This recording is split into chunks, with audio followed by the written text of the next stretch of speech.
One, and going live now. Thanks, everybody. Okay, good afternoon and welcome to the Alaska Board of Game meeting. I'd like to call the meeting to order at 1:34 p.m. on Thursday, November 17th, 2022. There are 7 board members present. Before we get started with the business items on the agenda, I'd like to ask board members and staff to introduce themselves. First, with the board members, let's have each board member state their name and where they reside, starting with Stosh. Good afternoon. My name is Stosh Hoffman. I'm from Bethel, Alaska. Al?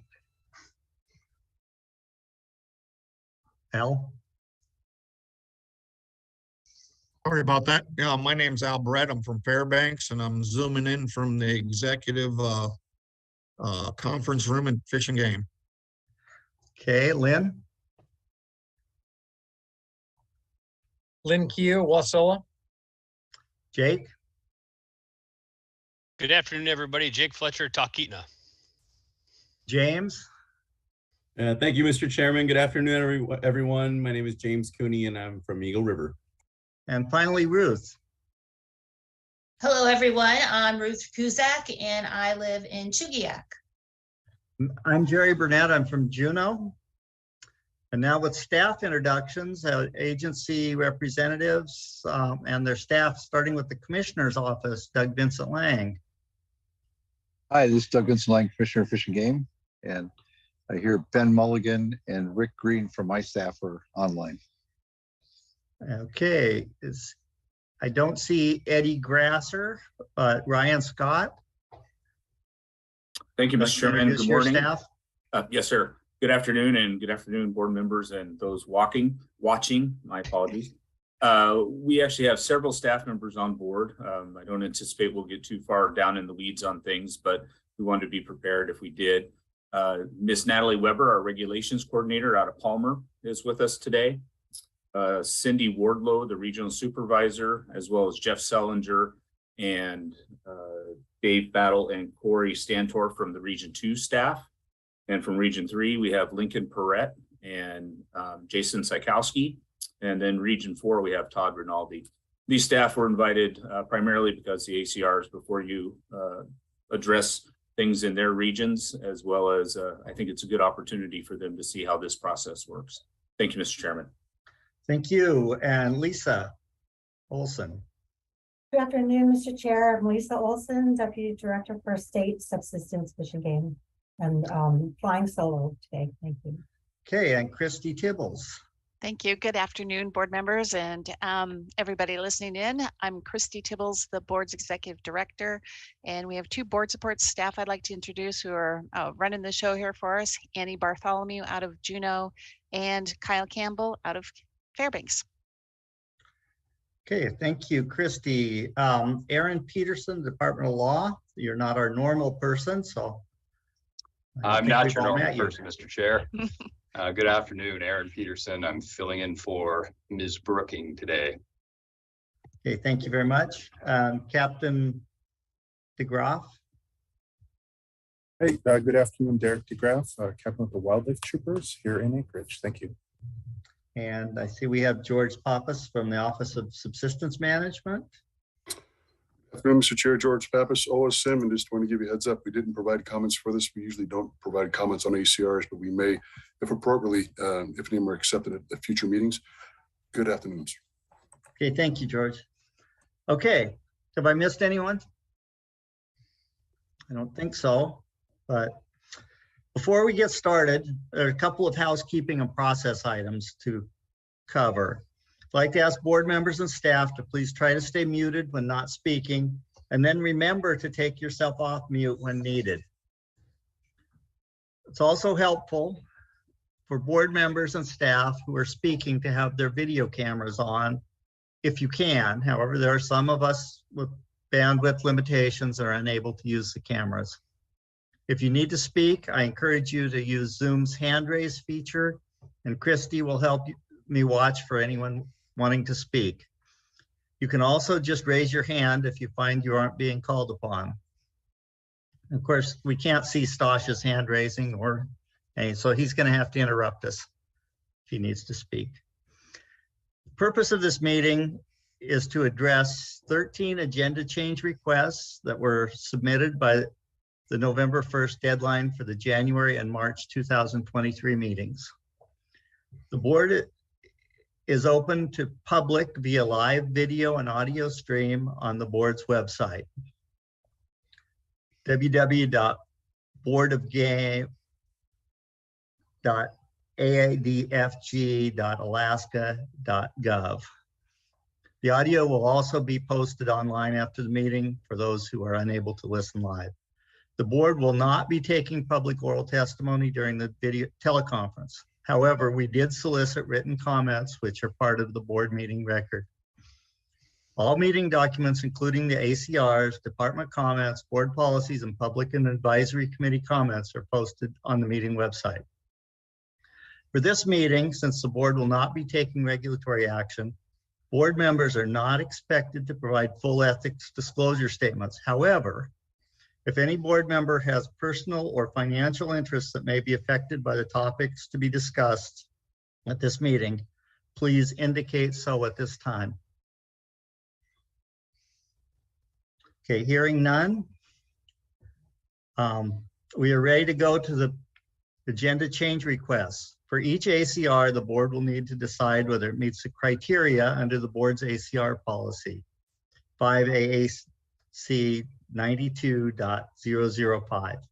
For any ACRs that are accepted, the board will decide which regulatory meeting to schedule a topic for, and then a proposal will be developed for that meeting based on the information submitted on the ACR form. Board members, as we are discussing the requests, please remember to keep your comments on the ACR criteria, which I'm about to go over, as is not time to deliberate or discuss the merits of the ACRs. Before we get started, I'd like to read into the record for the listening public and to remind the board members the criteria established by this policy, which is also posted on the meeting website.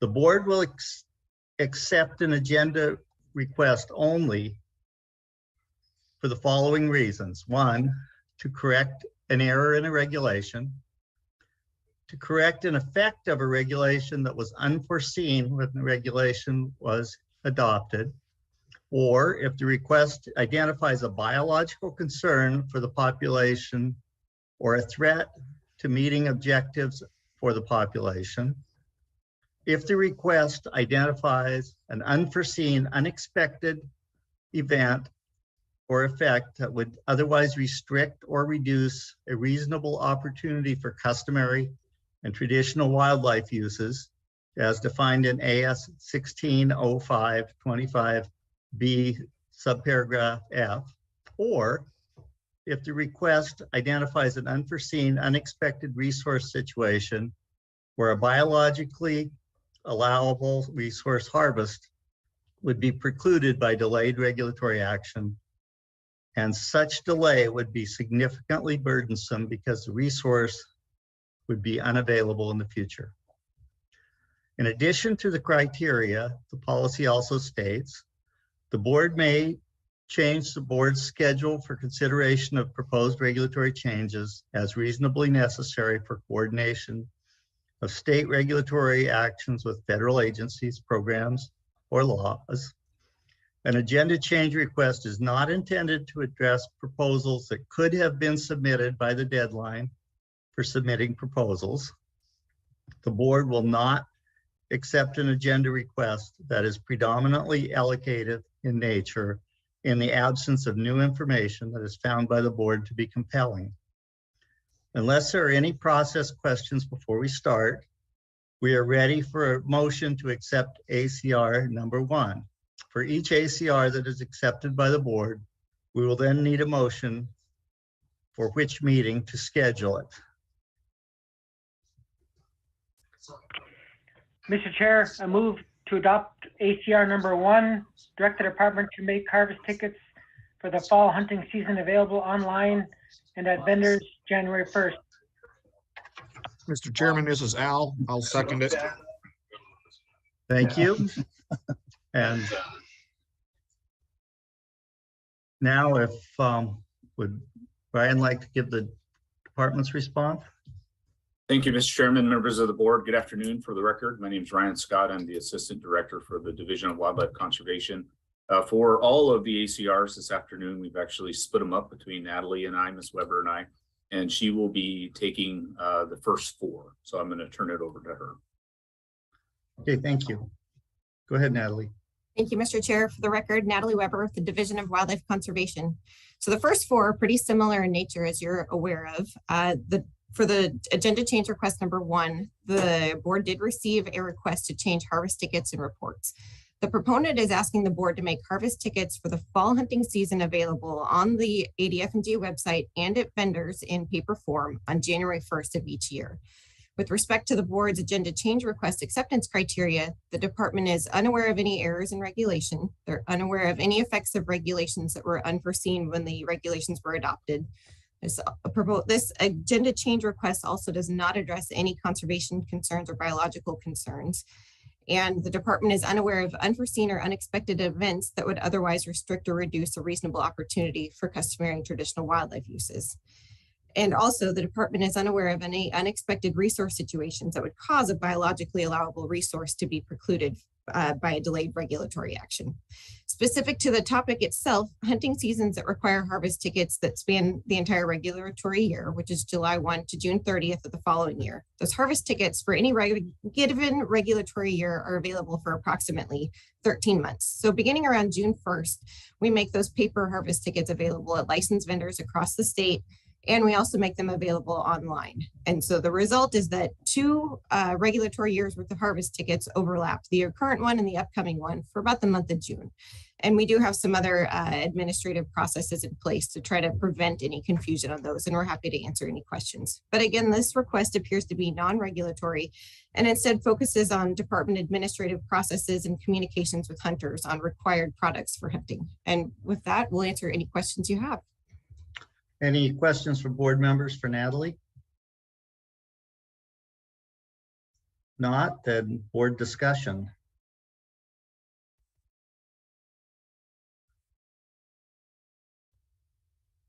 I'm not hearing any. Go ahead, Jake. Hey, thanks, Mr. Chair. You know, as far as looking at the criteria, I really don't think that this ACR meets those. I guess I'll leave it at that. Okay, Al. Yeah, thank you, Mr. Chairman.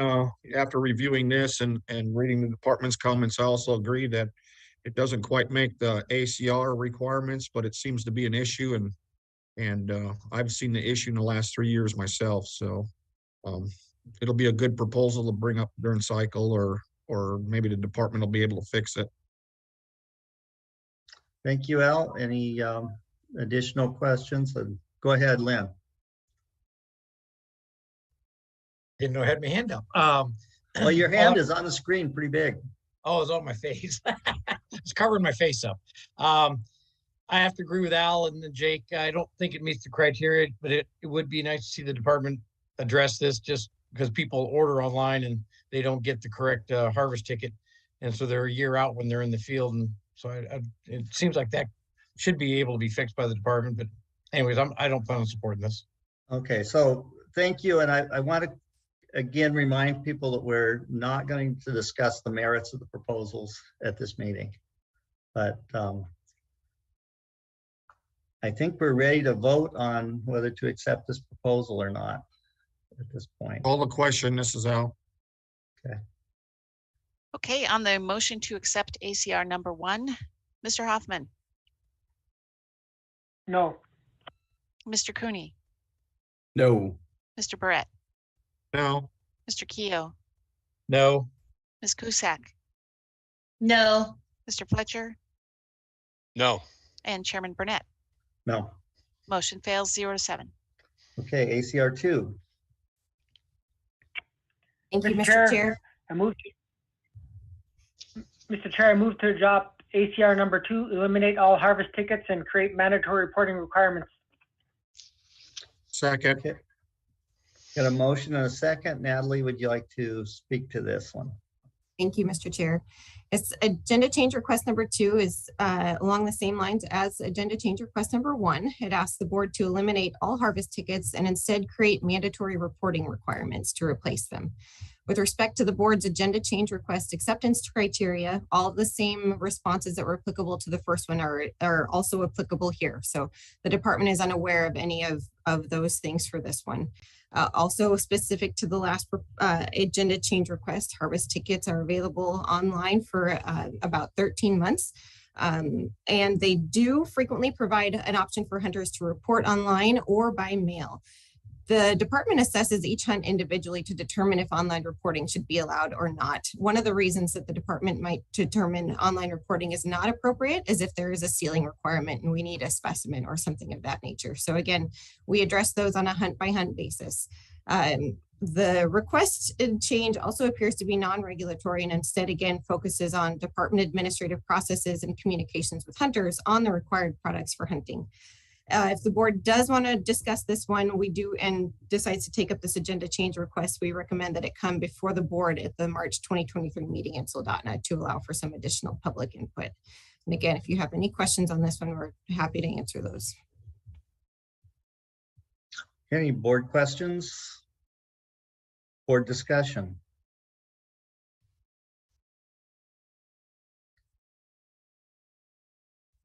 Hearing no discussion, I would comment that very much like agenda change request 1, this one does not appear to meet any of the criteria for an agenda change request on its face. Call the question, Mr. Chair. Okay, the question has been called. Christy? On the motion to accept ACR number 2, Mr. Cooney, No. Mr. Barrett, No. Mr. Keough, No. Ms. Cusack, No. Mr. Fletcher, No. Mr. Hoffman, No. and Chairman Burnett. No. That motion fails 0-7. Stosh? Agenda change Mr. Chair, I request. move to adopt. Yeah, Mr. Chair, I move to adopt ACR number 3, eliminate harvest tickets in all units that require a locking tag and create mandatory reporting requirements. I'll second that. Been moved and seconded. And again, Natalie for the department's comments. Thank you, Mr. Chair.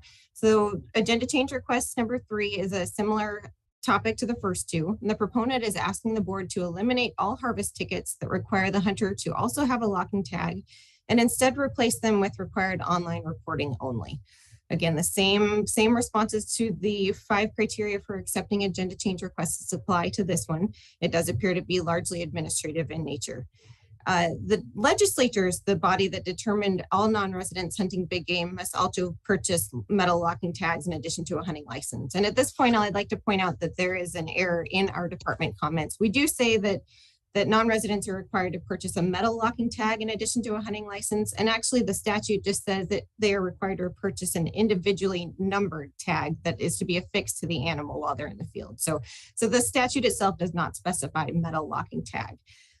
The board does have additional regulations that require harvest tickets or permits depending on the management needs of each population in addition to that statutory requirement. And this requires non-residents to purchase the hunting license, the locking tag, and in many cases to obtain the free harvest ticket as well. And so the requested change appears to be focused again on department administrative processes and communication with hunters on the required products for hunting. And when someone does purchase one of these items or obtain one online, we do provide them with additional information as to what's required of them in the field. So again, if the board does decide to take up this agenda change request, we recommend that they have the proposal heard at the March 2023 meeting to allow for additional public comment. Also to note, I looked back at previous hunting regulations, and as far back as 1970, we do have confirmation that hunters were required to purchase these metal locking tags. So this is not by any means a new requirement. So with that, Mr. Chair, if the board has any questions, we're happy to answer them. Thank you, Ms. Weber. And any board questions? Go ahead, Al. You're still on mute. Al, Thank you, you're Mr. muted. Chairman. I'll just reference my comments from ACR 1 that I don't think it meets any of our requirements to accept an ACR. Okay, any additional comments from board members? If not, I think we're ready for the question. Call the question, Mr. Chairman. Christie, would you pull the board? Yes, Mr. Chairman. Final action on the motion to accept ACR number 3. Mr. Barrett, No. Mr. Keough, No. Mr. Cooney, No. Mr. Hoffman, No. Ms. Cusack, No. Mr. Fletcher, No. and Chairman Burnett. No. Motion fails 0-7.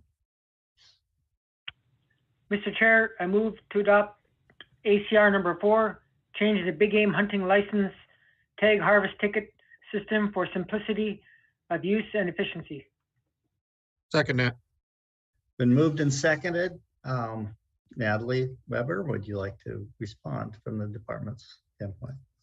Thank you, Mr. Chair. Wrapping up these 4 that are of similar themes, the agenda change request 4 is asking the board to remake the required hunting license, locking tag, and harvest ticket system that's currently in place. The same responses from the previous 3 apply to the 5 acceptance criteria the board has. And again, the legislature is the one that determined all non-residents must have that locking tag in their possession in addition to the hunting license. So there are board regulations that require harvest tickets or permits as well, depending on the management needs of each specific population. And again, these requirements, the statutes and the regulations in place do require non-residents have a hunting license, a locking tag, and in many cases, the harvest ticket, which is free of charge and available online and in person at various places.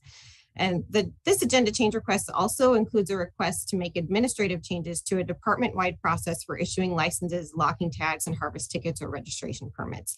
And again, it's one of those situations where the board does not have the ability or the authority to require the department to do certain things, but we welcome the additional input on how to make our processes better, more efficient, and to better serve the public. So happy to have those conversations at any point.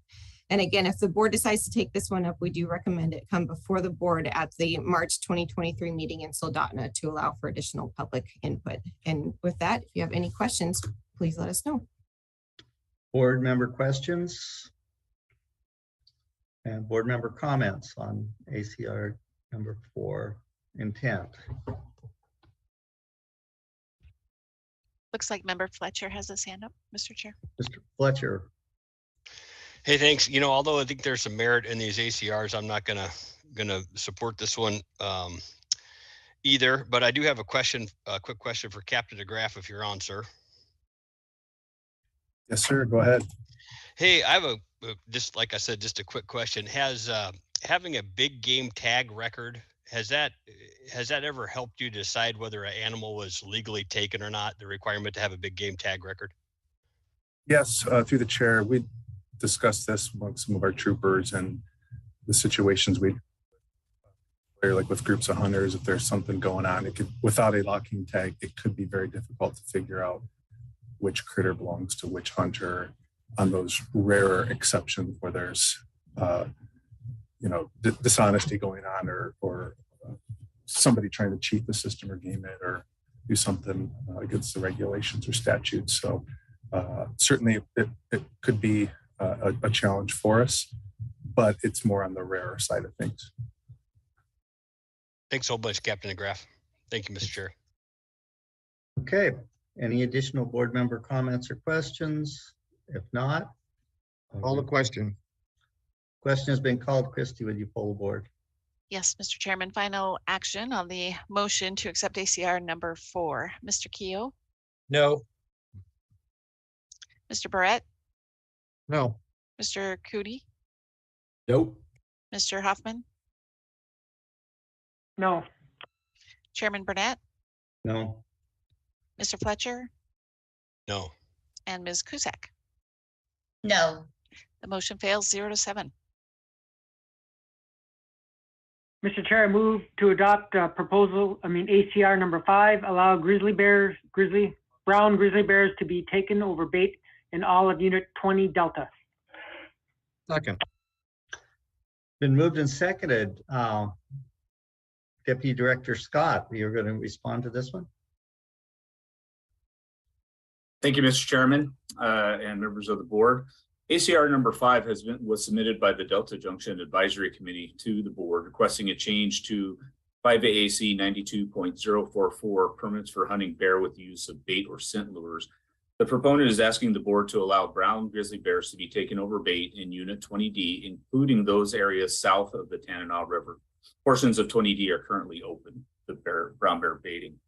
With respect to the board's agenda change request acceptance criteria, the department is unaware of any error in regulation. The department is unaware of any effects of regulations that were unforeseen when the regulation was adopted. The department is unaware of any biological concerns for the population in the area. The department is unaware of any unforeseen or unexpected events that would arise that otherwise restrict or reduce a reasonable opportunity for customary and traditional wildlife uses. The department is unaware of any unexpected resource situation that would cause a biologically allowable resource harvest to be precluded by delayed regulatory action. There is a positive customary and traditional use finding for brown bears in Unit 20D outside the Fairbanks non-subsistence area, and the ANS for brown bears is 1 to 2 bears. Proposals to open all or portions of Unit 20D to the hunting of brown bears over bait have been put before the board multiple times in 2017 and 2020. The department responses to those proposals have been centered around conservation concerns for brown bears in the area, should baiting be allowed. The department anticipates extensive interest in harvest over bait in this accessible area and noted that current harvest is within the management objective of 5 to 15 bears per year. The next regularly scheduled board meeting for Unit 20D regulations is winter spring of 2024, roughly a little over a year out from now. If the board accepts this ACR, the department recommends the proposal come before the board at its March 2023 meeting in Soldotna to allow for additional public input. Thank you, Mr. Chairman. Thank you, Mr. Scott. Board member questions. Board member comments. See any? Oh, there's a hand, L. Yeah, thank you, Mr. Chairman. Once again, I don't think ACR 5 meets any of our requirements. I really appreciate the AC wanting to try to be proactive, but I think using this methods and means without further analysis from the department would be too early at this stage. So, but once again, it doesn't meet. I don't think it doesn't meet any of the requirements that we need. Any additional board member comments?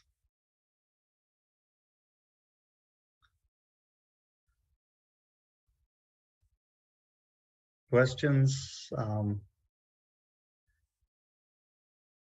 Yeah, Mr. Chair, this is Stosh. Go ahead. Go ahead, Stosh.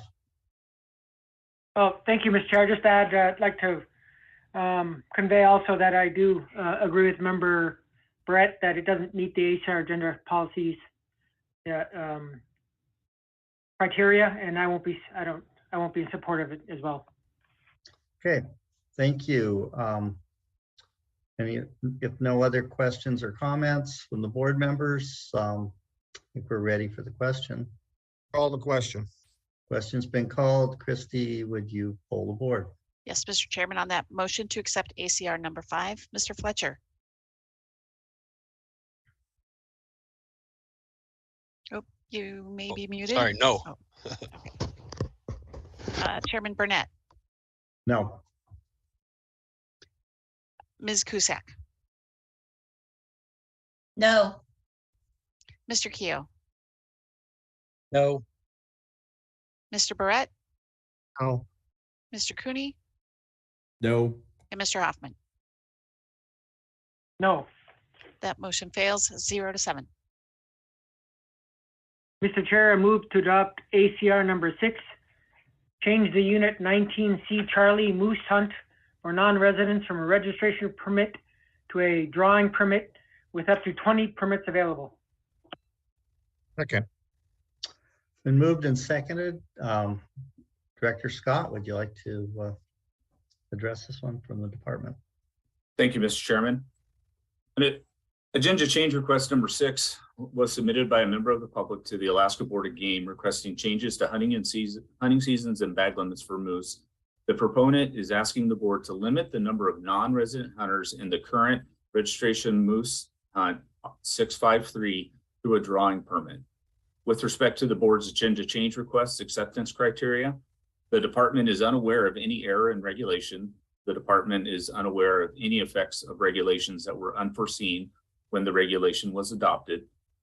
The department has observed that bull to cow ratios have declined from 40 to 100 to 25 to 100.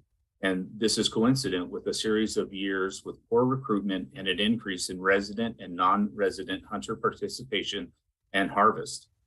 Current regulations and the increasing hunting pressure may be contributing to the observed changes in the bull to cow ratios.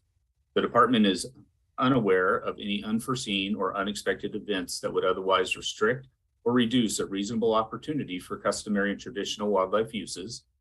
The department is unaware of any unexpected resource situation that would cause a biologically allowable resource harvest to be precluded by delayed in regulatory action. There is a positive customary and traditional use finding for Unit 19 outside the Lime Village management area, and an ANS is set at 400 to 700, including 175 to 225 moose in Unit 19A and 20 to 24 moose in 19B. In regulatory year 04, the board adopted antler regulations to address overharvest after the bull to cow ratio declined to 25 bulls to 100 cows. In regulatory year 2020, registration permit RM 653 was adopted to enhance harvest reporting and better track patterns of effort and harvest in this hunt area. The next regularly scheduled board meeting for Unit 19 regulations is during winter spring of 2023 and 2024. If the board accepts this ACR, the department recommends the proposal come before the board at its March 2023 meeting in Soldotna to allow for additional public input. Thank you, Mr. Chairman. Thank you, Mr. Scott. Questions from board members?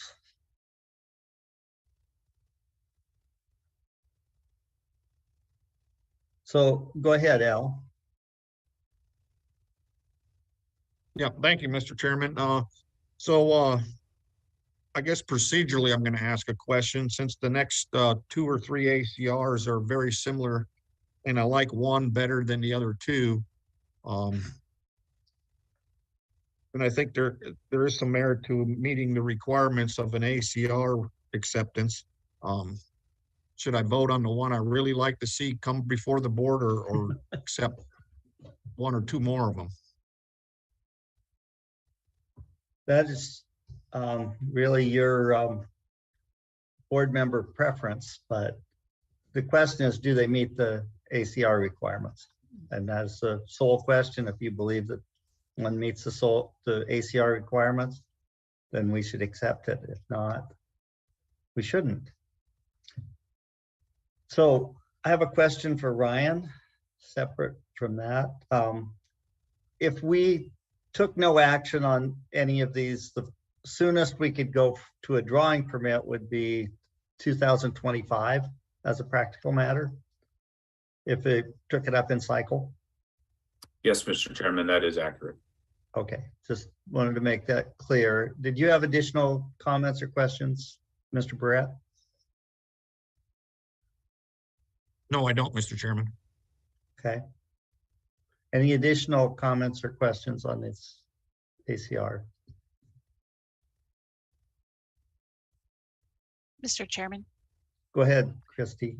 With regards to the process that member Brett asked about, if it helps, the board's ACR policy says towards the end, down in paragraph 7, if the board accepts an agenda change request, the board will develop and consider proposals for all agenda change requests for those specified regulations. Okay.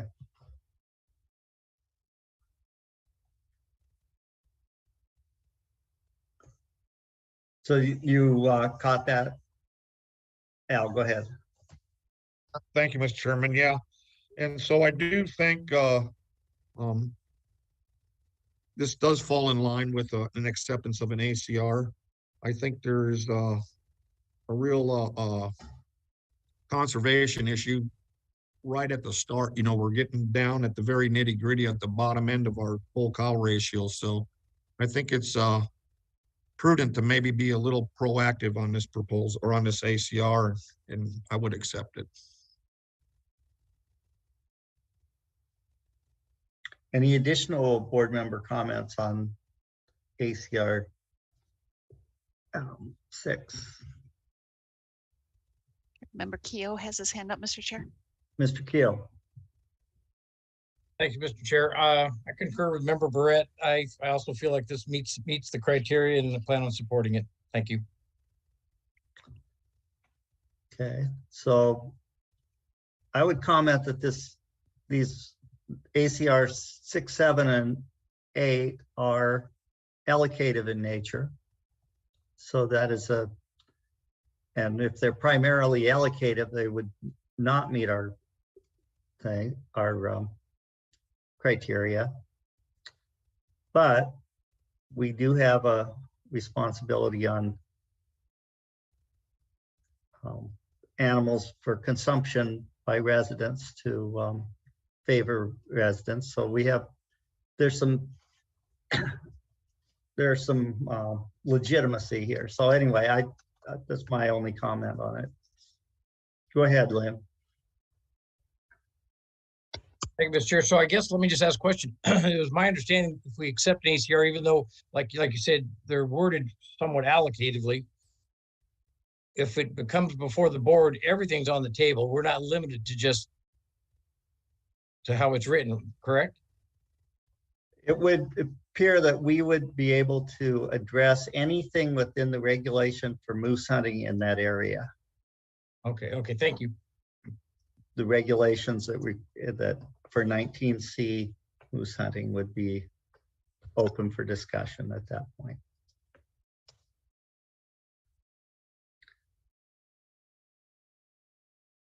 Go ahead, Al. I'm just waiting to call the question. I was giving the board members a couple more minutes or short minutes. Okay, any other additional comments on this one? If not, Call the question. Okay, go ahead. The question has been called. Christie. Okay. Thank you, Mr. Chairman. On the motion to accept ACR number 6, Mr. Hoffman. Yes. Mr. Cooney. Yes. Mr. Barrett. Yes. Mr. Keogh. Oh, you might be on mute if you said. Still Lynn, on, you're on mute. Yes. Thank you. Ms. Cusack. Yes. And Mr. Fletcher. No. And Chairman Burnett. Yes. That motion carries 6 yeas to 1 nay. Okay. We need a motion to schedule it at either the January meeting or the March meeting. The recommendation from the department was the March meeting. Mr. Chair, I move to address that ACR number 6 in the March meeting. Second. It's been moved and seconded. Any discussion on timing?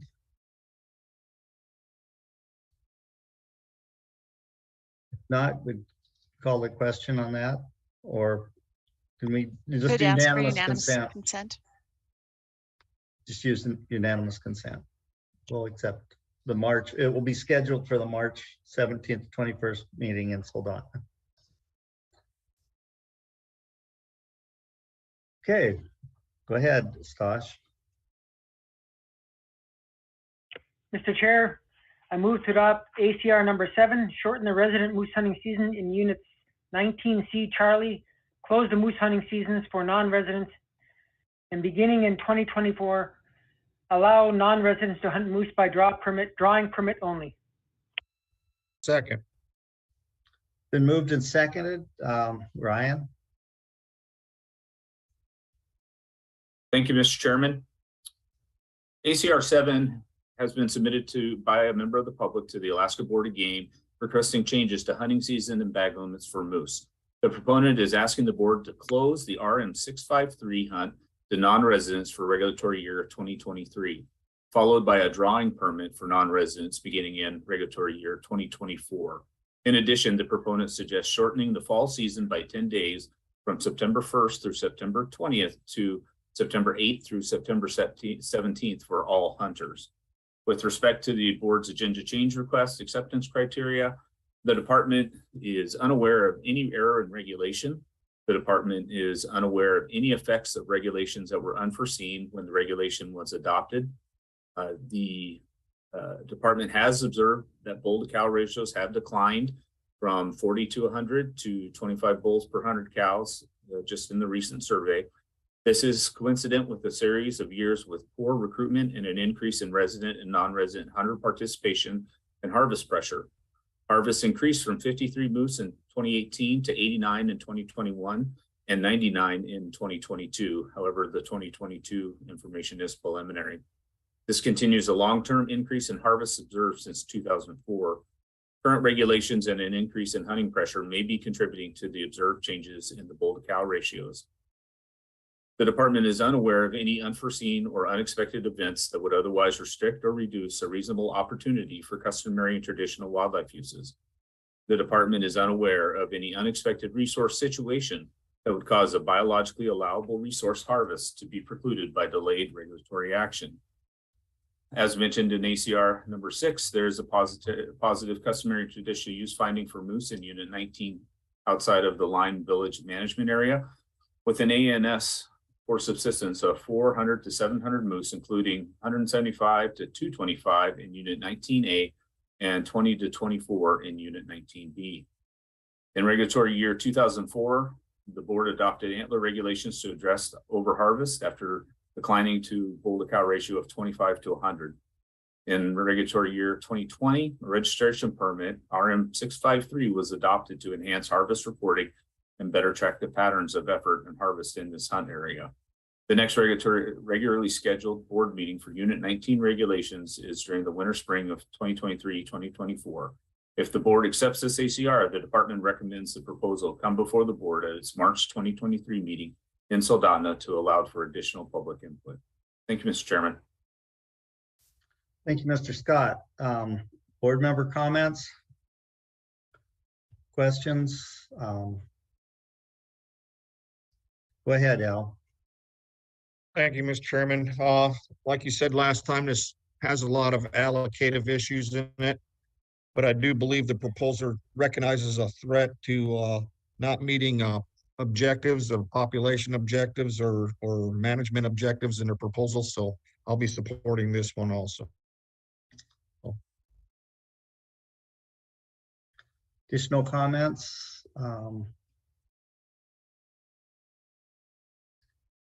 I would point out that, well, I agree with Member Barrett, by accepting ACR 6, we have the opportunity to discuss the merits of that are proposed in 7 and 8, but we could put all of them on the agenda or one of them, whichever the board prefers. Mr. Chair, this is Stosh. Go ahead, Stosh. Yeah, for efficiency purposes, for me, I elect to just support ACR number 6 because it basically, from what you just stated, and I think we're covered there. So with that being said, I won't be in support of the other two. So thank you, Mr. Chair. Okay, thank you. Any additional board comments, questions?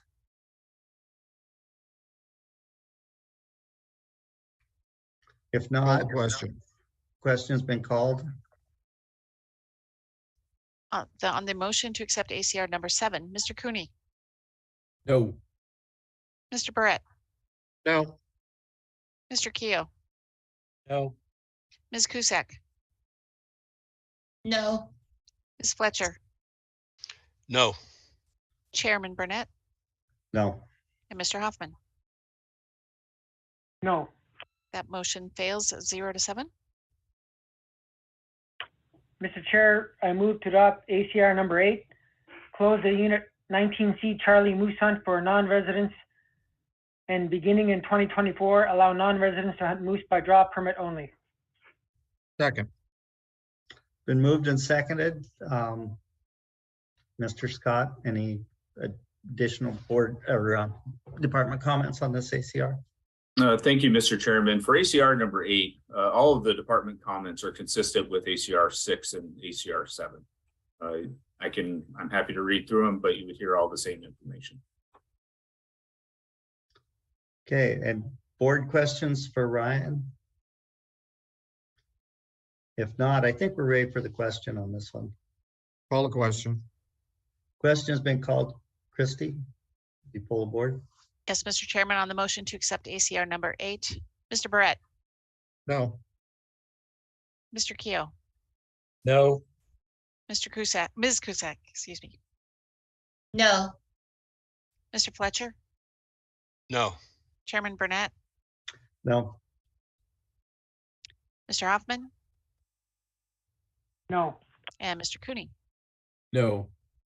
That motion fails 0-7. Mr. Chair, I move to adopt ACR number 9, make moose a guide required species for non-resident hunters. Second. Been moved and seconded. Ryan? Thank you, Mr. Chairman. I'm going to have Ms. Weber cover this one. Okay, great. Go ahead, Ms. Weber.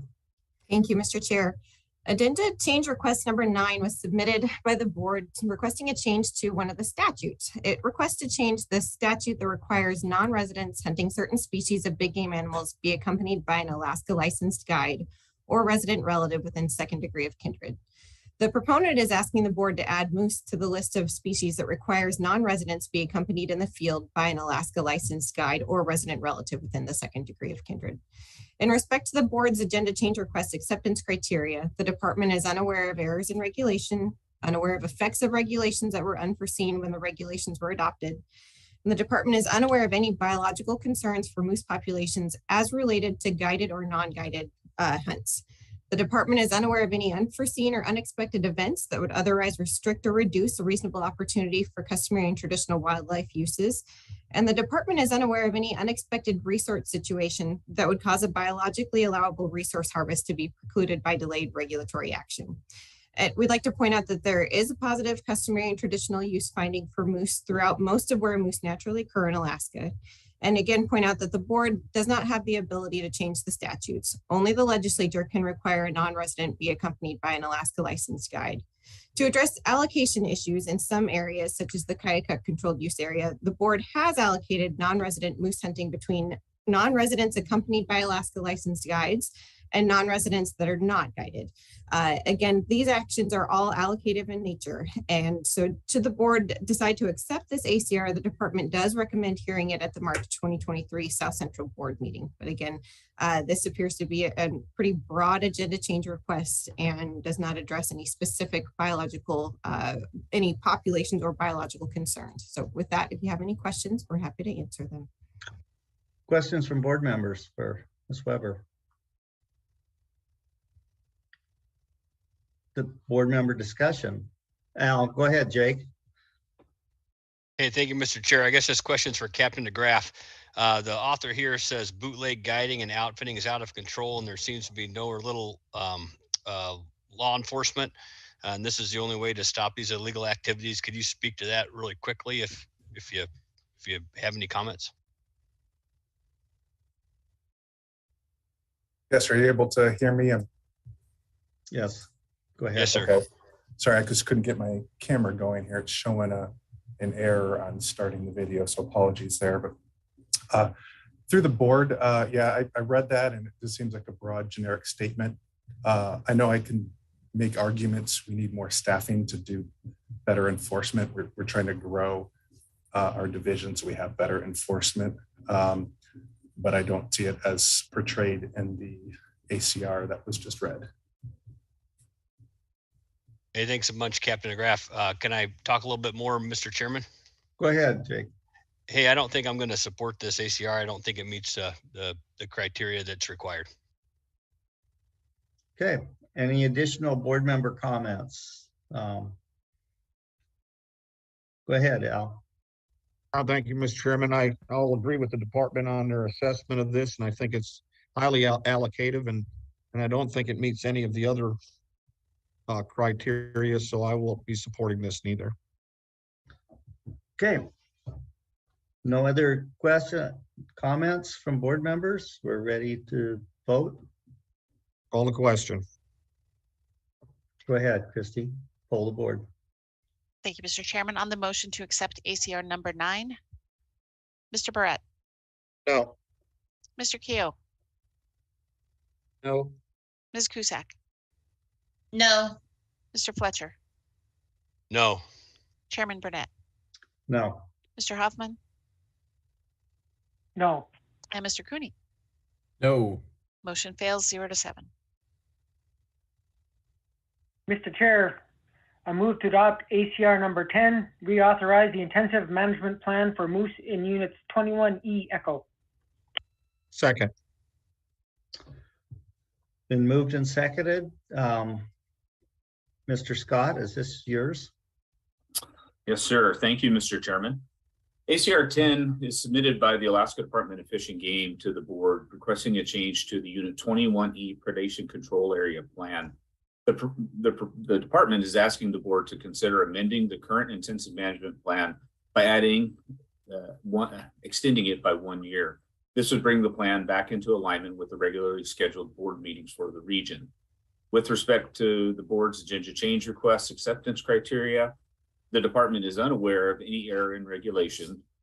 The regulation was adopted with the expectation that it would be reviewed on a regular board cycle in Region 3.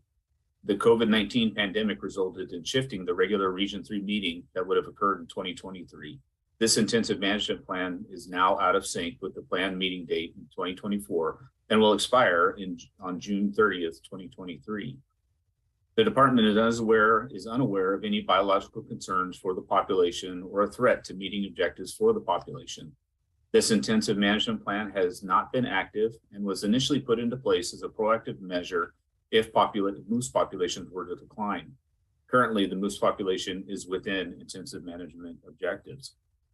The department is unaware of any unforeseen or unexpected events that would otherwise restrict or reduce a reasonable opportunity for customary and traditional wildlife uses. The department is unaware of any unexpected resource situation that would cause a biologically allowable resource harvest to be precluded by delayed regulatory action. The next regularly scheduled board meeting for Unit 19 regulations is during winter spring of 2023-2024. If the board accepts this ACR, the department recommends the proposal come before the board at its March 2023 meeting in Soldotna to allow for additional public input. Thank you, Mr. Chairman. Thank you, Director Scott. Board questions for Mr. Scott? Go ahead, Al. You have your hand up still? Yeah, Again? Thank you, Mr. Chairman. I guess my question's to Ryan. What would happen if this would expire? Through the chair, Member Barrett, well, it goes away, essentially, and we would have to come back to the board with a new plan. The intent, in addition to the unforeseen, circumstance where things got off kilter in the regularly scheduled cycle, we also are in conversations with the residents of that area to see where they are with the intensive management work and how they would also like to proceed. That's the impetus for asking for 1 year, is to give us a little bit more time to work with them as well to incorporate their input. All right, thanks, Ryan. Additional board comments? I have a question for Mr. Scott. Do we have any other items which became out of sync that the board needs to address that as a result of our board meeting cycle being pushed a year? Thank you, Mr. Chairman. I'm not aware of any additional outstanding ones, but I would ask Ms. Weber if she is. We have addressed this in previous years, though. Gosh, I can't remember right off the top of my head what it was, but we have had to do this a couple times just because of the cycle issues. Okay, thank you. And Christy, do you have your hand up? No, Mr. Chairman. Somebody has your hand up. I do not see it on my screen. Oh. Okay. Any additional comments from the board? Questions? Mr. Chair, Go this is ahead, Stosh. Lynn. Okay, Stosh, go ahead. And then Lynn. Thank you, Mr. Chair. I agree with the department on this one. I'd rather, I could support this one, and, you know, because of the pandemic, it got out of whack, and extending it 1 year makes sense to me, and otherwise, to put it back in the place if we need it would take a whole lot more work. So I'm okay with supporting this one. Thank you, Mr. Chair. Okay, Lynn. Thank you, Mr. Chair. I agree with Member Stosh or Member Hoffman. I believe it meets criteria, so I intend on supporting it. Okay, thank you. I think we may be ready for the question. Call the question. Okay, Christy, would you pull the board? Yes, Mr. Chairman, on the motion to accept ACR number 10, Mr. Keogh. Yes. Ms. Cusack.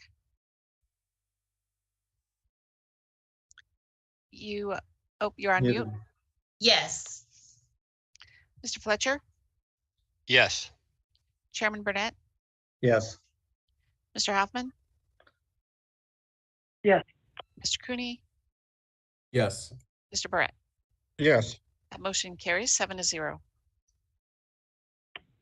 Mr. Chair, I move to address ACR number 10 at the March 2023 meeting in Soldotna. Second. Been moved and seconded to, is there any discussion or objection to that? If not, we'll address it in the March 17th meeting in Soldotna.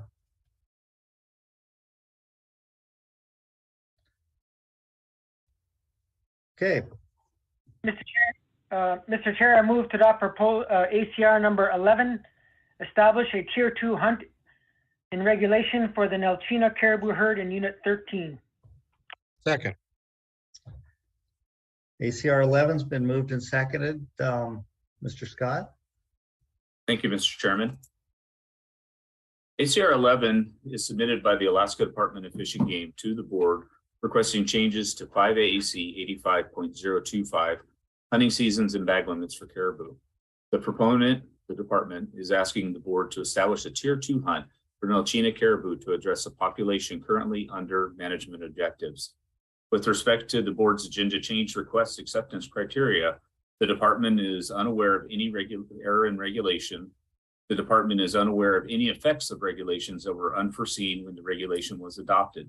The department does not believe there's a biological concern that is caused by existing regulations, and this ACR is in response to the lack of a needed regulation that was unforeseen. The department is unaware of unforeseen or unexpected events that would otherwise restrict or reduce reasonable opportunity for customary and traditional wildlife uses. The Nelchina caribou herd has been identified as important for customary and traditional uses and is currently under population objectives. It is possible that the harvestable surplus in the future may fall below the low end of the amount necessary for subsistence range, which means harvestable surplus may not be enough to provide a reasonable opportunity for all residents to participate in hunts that provide caribou for subsistence uses. For example, Tier 1 registration and community hunts. The creation of a Tier 2 hunt would further restrict the taking of game to assure that the population is maintained on a sustained yield basis and assure the continuation of subsistence uses. The next regularly scheduled board meeting for Unit 13 regulations is during the winter spring of 2024 and 2025. And the next regularly scheduled board meeting is January 2023. If the board accepts this ACR, the department recommends the proposal come before the board at its March 2023 South Central meeting to allow for additional public input. Thank you, Mr. Chairman. Thank you, Mr. Scott. Any comments, questions from the board members for Mr. Scott? I have a question. So when did the department first become aware that the population trend was heading in the wrong direction for this? When we established the number of permits that were available for the hunting season that occurred this fall. And actually, I think they're all closed at this point. I could be wrong. We knew the population estimate was in decline. The abundance estimates were going down. However, after we were able to complete some additional fall survey work and composition work, that decline continues. And so it was really this fall when it landed where it's at. And we recognize that we may never get there, but if we do, we don't have the tools that are necessary to take it to the next step. Mr. Chair, can I ask Ryan to talk to the board about if you were to adopt this agenda change, when the department could actually put in place a tier 2 hunt? Yeah, thank you, Commissioner. I was actually going to ask Ryan that same question, just because we discussed that at another meeting. So go ahead, Ryan. Thank you, Mr. Chairman and Commissioner Vincent Lang.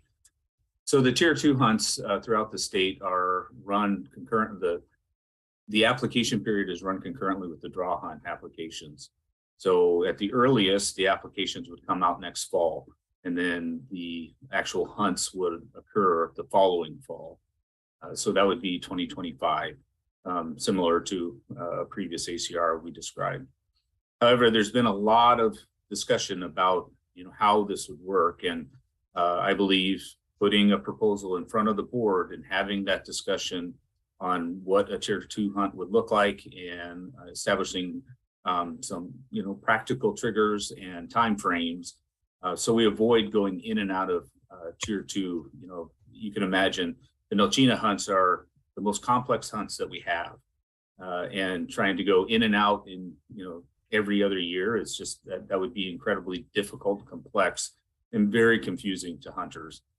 So there needs to be much additional discussion with the board and the department, both Wildlife Conservation and Division of Subsistence, to see what this would look like on the ground. Okay, thank you, Mr. Scott. Any additional questions, comments from the board? Go ahead, Al. Yeah, thank you, Mr. Chairman. I'm going to support this ACR. I think with our scheduling and how we get regulations into the book or into the toolbox of the department, that'd be proactive, and I think it would meet our requirements in D&E of our criteria to look at. So I'll be supporting this. Mr. Cooney. Hey, thank you, Mr. Chairman. Yeah, I agree with Member Barrett. This seems to fit rule number E there. This was unforeseen and unexpected, and so for that reason, I'll be supporting it as well. Okay. Thank you. Any additional questions or comments? If not, I think we're ready for the question. Call the question. Question has been called. Christy, could you pull the board? Yes, Mr. Chairman, on the motion to accept ACR number 11, Mr. Hoffman. Yes. Mr. Cooney. Yes. Mr. Barrett. Yes. Mr. Keogh. Yeah.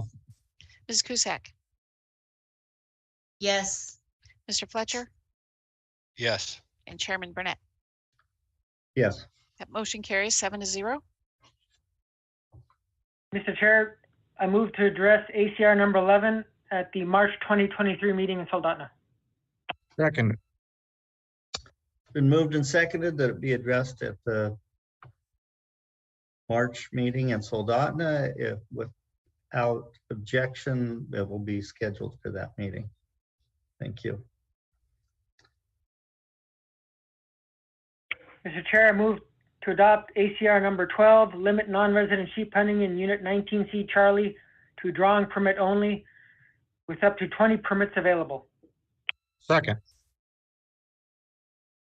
Been moved and seconded. Ryan, is this one yours?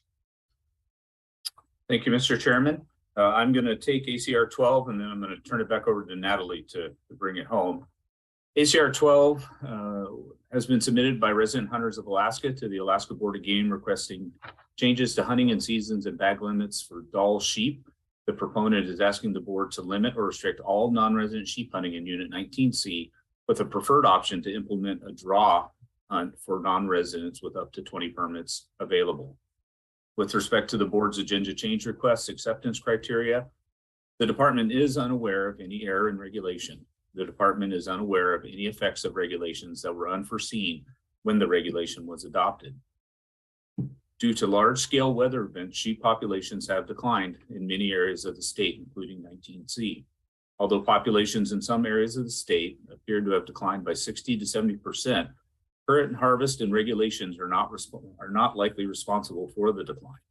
In Unit 19C, harvest in the 2 most recent years was down to 40 and 29 sheep respectively, which is a decline from an average of 96 in 2011 through 2020.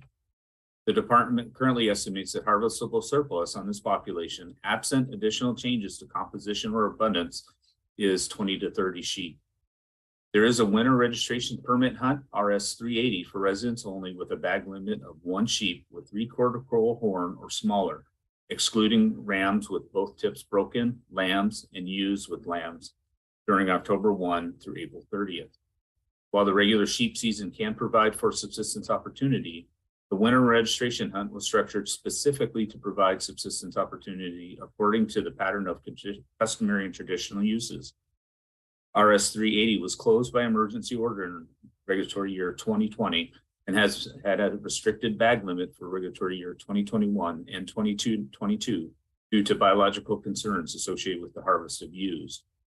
The department is unaware of any unexpected resource situation that would cause a biologically allowable resource harvest to be precluded by delayed regulatory action. There is a positive customary and traditional use finding for sheep in Unit 19 with an ANS of 1 to 5 sheep. There's a youth hunt from August 1 through 5 and an unrestricted fall hunt, harvest ticket, general season hunt for both residents and non-residents from August 10th to September 20th. Fundamental to the full curl strategy is the concept that the older ram age classes that are targeted are also numerically few, resulting in a minimal harvest at the population level. However, while full curl rams are few in number, they are an important component to the population. In 2020, ACR 3 was submitted to the board, which would have closed the Unit 19C general sheep season to all hunters for 2 years, or shortened the season from August 10th to September 20th to September 10 to 20. The board did not accept the ACR because the department has emergency order of authority to close or shorten seasons. In 2021, ACR 4 was submitted to the board and was accepted. The proponent asked the board to limit or restrict all non-resident sheep hunting in 19C with a preferred option to implement a draw for non-residents with up to 30 permits issued. Ultimately, the board did not adopt this proposal number 267, when it came before them in 2022. The next regularly scheduled board meeting for Unit 19 regulations is during the winter spring of 2023-2024. And if the board accepts this ACR, the department recommends the proposal come before the board at its March 2023 meeting in Soldotna to allow for additional public input. Thank you, Mr. Chairman.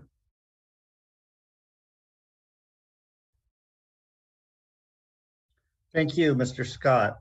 Additional board questions for Mr. Scott?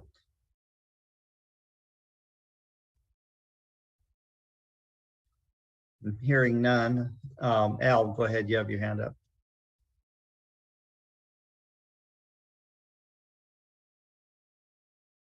Al, you're on mute. Sorry about that, Mr. Chairman.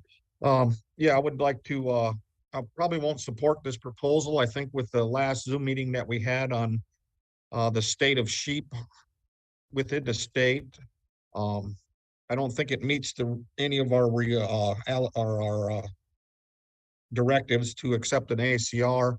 And we've seen this proposal before, this ACR before, and I think, you know, with full curl management, we'll just wait for the populations to come back, hoping that we don't have any more weather events or things like that. But yeah, rambling on. I just I don't feel that meets the requirements for the ACR. Thank you, Mr. Chairman. Thank you, Al. I look at this as being an allocated proposal since there's a limited number of sheep, and if you're going to allow hunting, we're just deciding who gets to hunt them in this particular case. It's clearly allocative, and so I'm not going to support this one. Any other board members?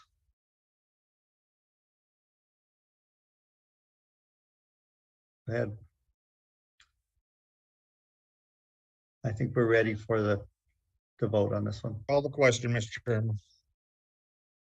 Christie, would you pull the board? Yes, Mr. Chairman, on the motion to accept ACR number 12, Mr. Fletcher, No. Chairman Burnett, No. Mr. Hoffman, No. Mr. Cooney, No. Mr. Barrett, No. Mr. Keough, No. Ms. Cusack. No. Motion fails 0-7. Mr. Chair, I move to adopt ACR number 13, modify the non-resident drawing permits for Dall sheep in units 14C, Charlie. Second. And moved and seconded. I think Ms. Weber is going to speak to this one. Thank you, Mr. Chair. The board received agenda change request number 13, which was submitted by a member of the public asking to change 85055 hunting seasons and bag limits for Dall sheep. The proponent is asking the board to use the guided and second degree of kindred non-resident allocations listed in proposal 149 from the March 2022 statewide board meeting, and to issue at least one permit for each of the rifle permit hunt areas in unit 14C. At the March 2022 statewide board meeting, the board adopted proposal 149, which limited non-resident sheep hunters accompanied by resident relatives to no more than 20% of the permits allocated to non-residents in specified hunt areas. In the proposal, the proponent provided specific examples detailing how we would like to see the guided and second degree of kindred non-resident permits allocated between hunt areas. The board adopted the proposal on a 6-1 vote. However, the examples in the proposal were not specifically or explicitly adopted as part of the board's action. With respect to the board's agenda change request acceptance criteria, the department is unaware of any errors in regulation. However, the statewide proposal that was adopted resulted in unforeseen changes to non-resident sheep hunting opportunity in Unit 14C for the 2023 regulatory year. The department is unaware of any biological concerns for the population in this area, and the department is unaware of any unforeseen or unexpected events that would otherwise restrict a reasonable opportunity for customary and traditional wildlife uses, as Unit 14C is entirely within a non-subsistence area. And the department is also unaware of any unexpected resource situation that would cause a biologically allowable resource harvest to be precluded by delayed regulatory action. So again, there were no errors in what the board did. There were no errors in what the department did or how it was implemented. However, it did result in unforeseen changes to the non-resident sheep hunting opportunity in 14C. And again, the next regularly scheduled board meeting for Unit 14C regulations is during the winter spring of 2025 or 2026. However, if the board accepts this agenda change request, the department does recommend that it come before the board at its March 2023 meeting in Soldotna, because that's where the board will be addressing other Unit 14C sheep proposals. And with that, Mr. Chair, if there are any questions, we're happy to answer them. Okay, thank you. Board members, Al, you have your hand up. So my question, I guess, to Natalie or Ryan is when we accepted proposal 149, because in the proposal he was only referencing or giving examples of how to divide that 2DK up in that area, because I was under the impression that that's what we kind of voted on. But since it was an example, we don't use the examples as guidance when making the actual regulation. The chair, member Barrett, when that regulation was adopted, you're correct. The department looked at the regulation as it was passed and then took a look at the way we have those hunt areas all carved into pieces, and it ended up being far more complicated than we originally thought. And so that's how we ended up with a situation that looked a little bit different than what the proponent expected to see after their proposal was passed. It's just a result of the complicated hunt structure that we have in that particular area. Thank you. Okay, any other questions from board members? I have a question for Natalie. Is part of the issue related to the numbers of sheep or the variations in sheep population and the number of permits that it's very finely divided, and so will these change if population changes over time? Mr. Chair, yes, the result of what the proponent saw in the drawing supplement looked different because of the numbers of permits that we have available in those areas. Unit 14C in particular is carved into some pretty small hunt areas, and as a result, there were only 1 or 2 permits available in those areas. And this proposal that was passed, in addition to the existing allocation for non-residents in those areas, resulted in some interesting things happening with the number of permits available. If there were a much larger number of permits available, the proponent would have seen additional non-resident opportunity in those areas. So yes, part of this was directly dependent on the very small number of permits available in each of these hunt areas. Thank you.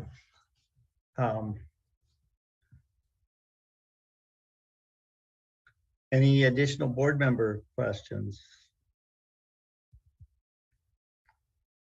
Guys, they're not asking enough questions here. Got to get Natalie talking. Okay, are we ready to vote on it? Call the question. Question has been called. Christy, would you poll the board? Yes, Mr. Chairman.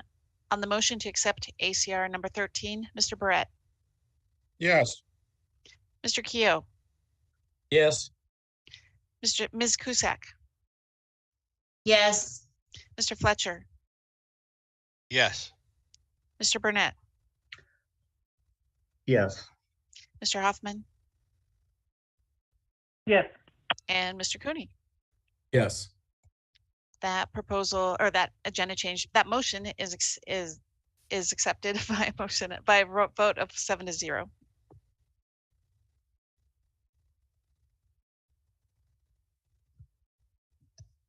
And they suggested the March meeting. We need a motion for scheduling. Mr. Chair, I move to address ACR number 13 at the March meeting in Saldana 2023. Second. Been moved and seconded to hold it. If there's no objection, we'll be scheduling that meeting for the March meeting in Saldana. Thank you. And with that, we're done with our ACR agenda, and we have some other regulatory topics. And at this, I'd like to ask the Vice Chair Hoffman to speak to his proposal. Yeah, thank you, Mr. Chair. So I'm requesting that the board generate a proposal to close hunting to non-residents and residents for Dall sheep in units 19C for 5 years. And as far as formalities go, how do you want me to proceed after saying that? Well, I'd like to have a motion for the board to adopt Okay, Mr. Chair, I move. Schedule one. Okay, let me try to get this straight. Mr. Chair, I move that the Board of Game produce a board generator proposal to close hunting to non-residents and residents for Dall sheep in units 19C Charlie for 5 years. Second. Been moved and seconded. I'd like to ask if the department has any comments. If not, I'd like to hear board comments on this one. Go ahead, Thank you, Mr. Ryan. Chairman. We don't have any comments at this time. Okay. I have a question for the maker of the motion, Mr. Hoffman. You're closing all hunting or the regular season? Because there is as I understand that there's There is a registration, winter registration hunt in this area. Did you intend to close that or just, or everything? And correct me, the department can correct me if I'm wrong on that, but did you intend to close all hunting or just the regular season for full curl rams? Mr. Chair, my intent is to close all hunting in Unit 19C. Okay, all hunting for Dall sheep in Unit 19C. Discussion from board members?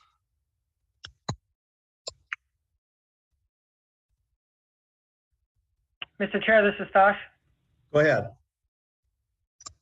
Yeah, thank you. The fundamental reason that I'm bringing this forward is primarily from the last sheep survey.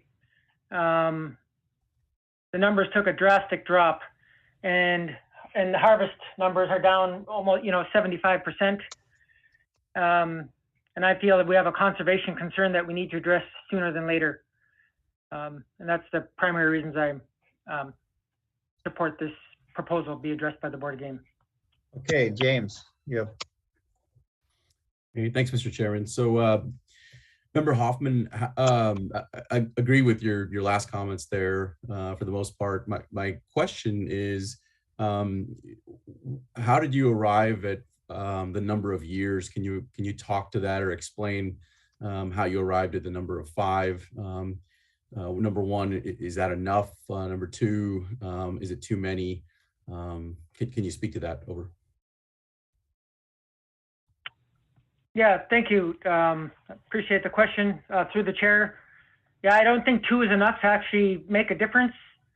So talking to some people and then off of one of the local AC's recommendation for 5 years, that makes sense to me. And so my main reason is I don't think 2 years is enough to actually see to see what changes are. I just don't think 2 is enough. So I think 5 is a good year, is enough to see if this is going to work or not. Okay, I'd like to just remind the board that we'll have if this is adopted as a board generated, to be put forth as a board generated proposal, we will have public comment, department comment, and the comment from the proposers at our board, at the Board of Game meeting in March. So the very specifics of it will be hashed out, and it probably won't, it may well not be exactly the same as it starts out. So this is just whether to put it forward for discussion. Go ahead, Al. Yeah, so thank you, Mr. Chairman. I was curious myself on, because this is something new for myself, even, requesting a board generated proposal. Do we discuss the merits or the flaws without any actual language in front of us? So maybe a little clarification on that. Well, I think we have the ability to discuss the merits at this point and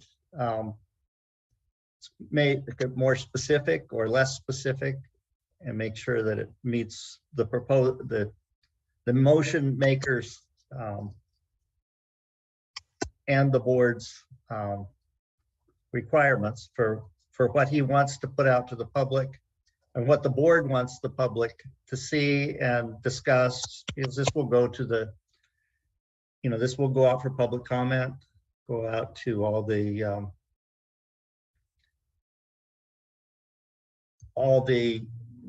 advisory committees, and come back to the board and the department, and come back to the board for full discussion.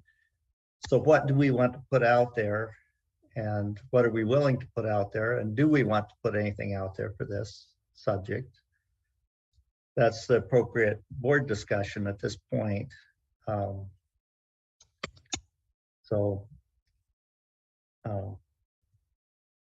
Really, it's the motion belongs to the board at this point. It's been moved and seconded. So, and staff needs as specific as possible board discussion to inform them as to what they should put in as they're writing this proposal.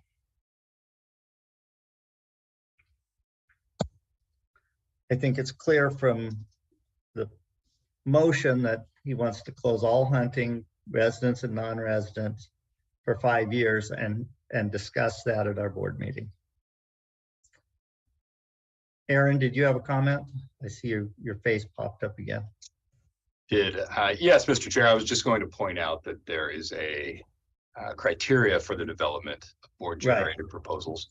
And so I'm sure you had it on your agenda there to go over these 4 criteria before the vote, but I just wanted to remind the board of that policy. Right, it's policy 2013-34-JB. And I don't have it in front of me right now. There's a I do. I can read. Yeah, go ahead. Yeah. So it's 4 criteria, as I said, and those criteria are: is it in the public's best interest? Is there urgency in considering the issue? Are the current processes insufficient to bring the subject to the board's attention? And will there be reasonable and adequate opportunity for public comment? These are the criteria that the board should consider when deliberating the proposed development and scheduling of a board generated proposal. Okay, thank you. Go ahead, Al.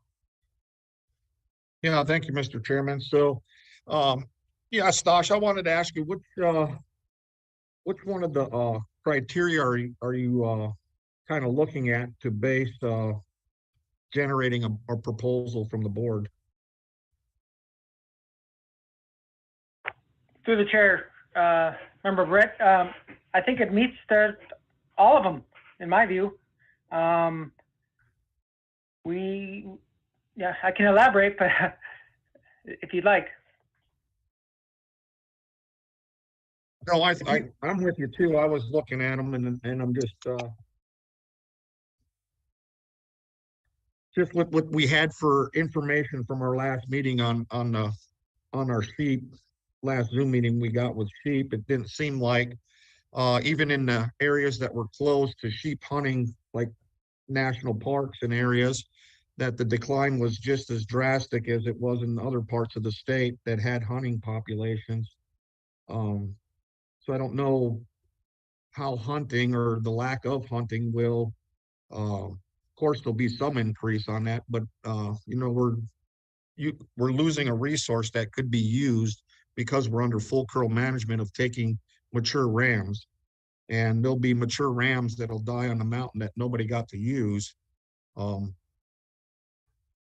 If something like a closure was potentially passed. Thank you, Mr. Chairman. Thank you, Stosh. Any additional board member questions, comments? Go ahead, Jake.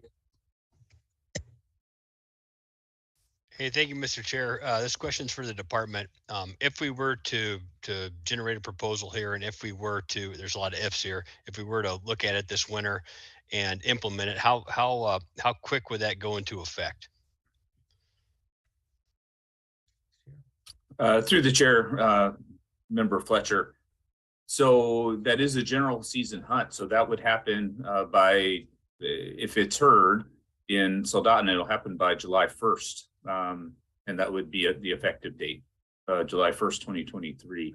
So whatever regulations the board adopts, that's when it'll be in place very quickly. Thanks.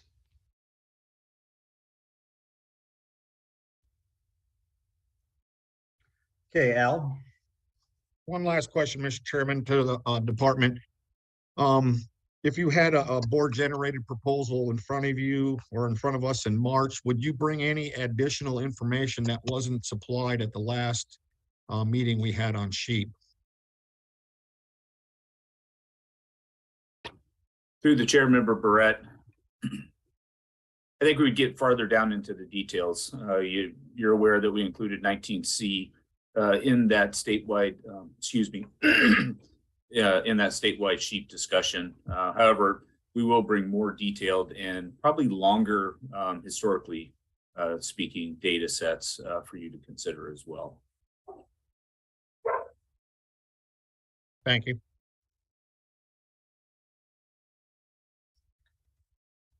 Go ahead, Lynn. Thank you, Mr. Chair. Nothing like being in a Zoom meeting and having an earthquake. I'm gonna support Member Hoffman's proposal. I just think more information. The department said they'd get more into the finer details. I mean, in the end, we still may not go with it, but I think a further discussion I would support. Thanks. Okay, anyone, any other? So as I understand it, what this would do is close hunting for regulatory years 2023, 24 up through, so it would revert back to the current regulations in 2028 if this were passed. So, go ahead, Al.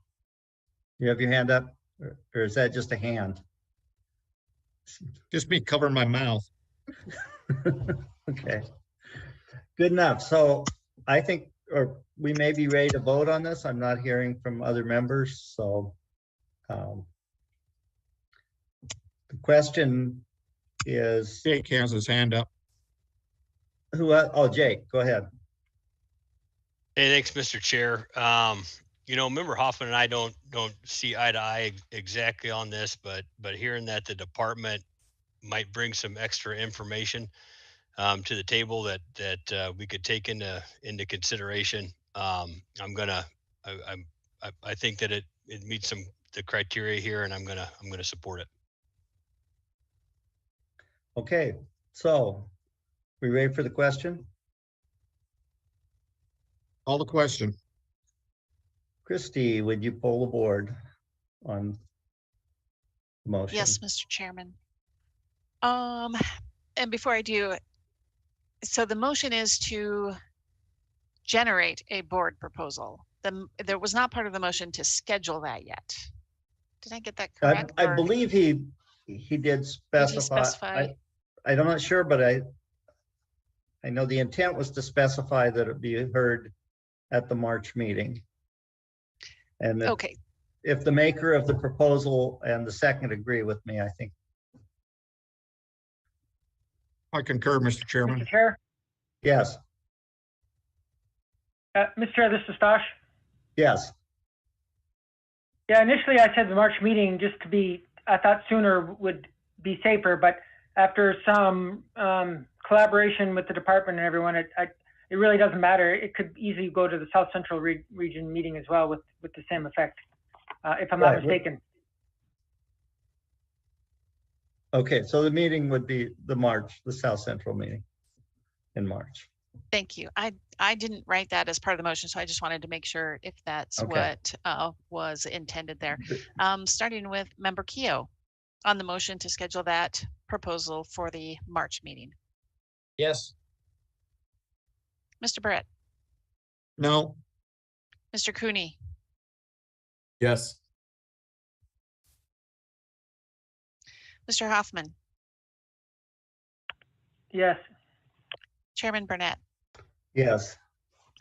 Mr. Fletcher, Yes. and Ms. Kuzak. Yes. Okay, so that motion carries by vote of 6 yeas, 1 nay. Okay, so the approval of that motion, we have to generate one. So Christy and Stosh and possibly Natalie and myself will get the specific wording of that and get it out to the board and to the public. Okay.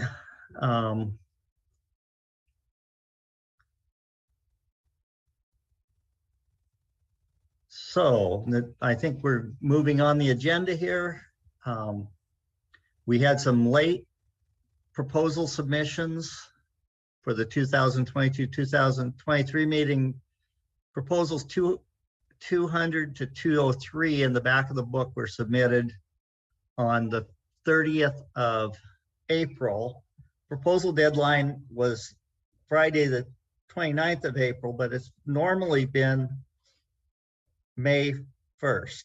So the question for the board is, are we interested in scheduling those proposals which were sent on the 30th as if they were timely? They're obviously in the back of the book, but we would specifically we could schedule them if we believe that those were an oversight rather than I don't know what the board's feelings on that are. Go ahead, Al, you unmuted thank yourself. You, thank you, Mr. Chairman. I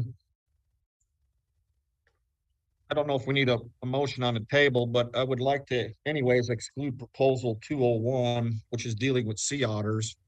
And I don't think that we have the authority to regulate that.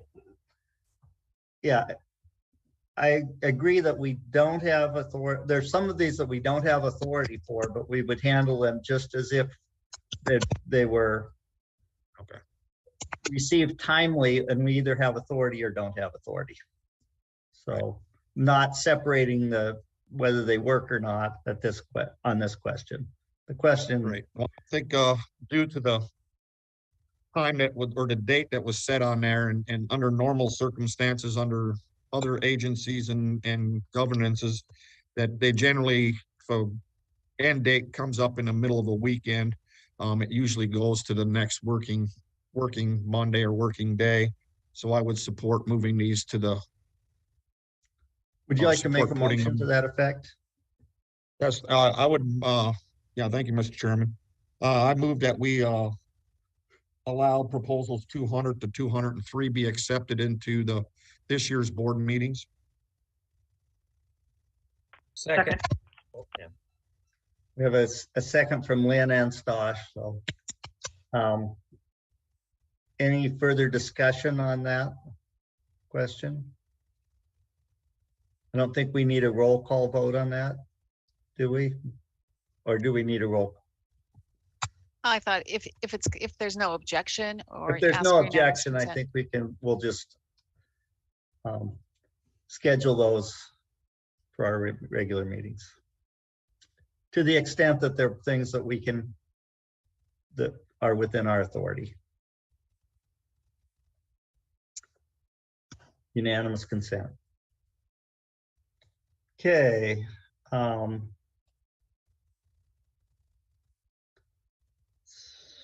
So we have anything else from board members?